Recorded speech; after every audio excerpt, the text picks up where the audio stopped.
होळीच्या सर्वांना मंगलमय शुभेच्छा. आजच्या दिवसाची सुरुवात मस्त अशा स्वामींच्या दर्शनाने झाली. एकदम मन प्रसन्न झालं, कारण की स्वामींचं दर्शन घेतलं ना खूप फ्रेश वाटतं मला तरी. त्यानंतर घरातली पूजा वगैरे केली, नाश्ता केला आणि मग काय पडलो घराच्या बाहेर. लवकर माझ्या घरी लग्न आहे, त्याची सध्या तरी माझी तयारी चालू आहे. आजच्या रेसिपीमध्ये ना आपण बघणार आहोत एकदम पारंपरिक पद्धतीने गव्हाची खीर घरी कशी बनवायची. एक ते 2 ते 3 साहित्यामध्ये बनते आणि खायला पण खूप चविष्ट लागते, पौष्टिक पण असते. चला तर मग बनवूया. सर्वात अगोदर 1.5 वाटी गहू मी स्वच्छ धुवून अर्धा तास भिजत ठेवले. बघा अशा प्रकारे भिजले होते.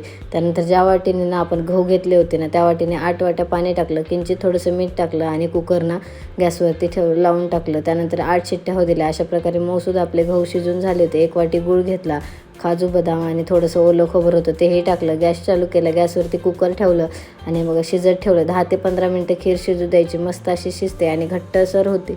आणि त्यानंतर ना हे बघा अशी मस्त अशी आपली गव्हाची खीर तयार आहे हे बघा. आणि खायला तर एकदम चविष्ट लागते. तुमच्याकडे शिमगा स्पेशल काय करतात? आमच्याकडं पोळीसोबत खीरही असते. नक्की कमेंट करून सांगा. खीर आवडली असेल तर लाईक करा, शेअर करा आणि यूट्यूबवर बघा सबस्क्राईब करा, इंस्टाला फॉलो करा. Bye bye.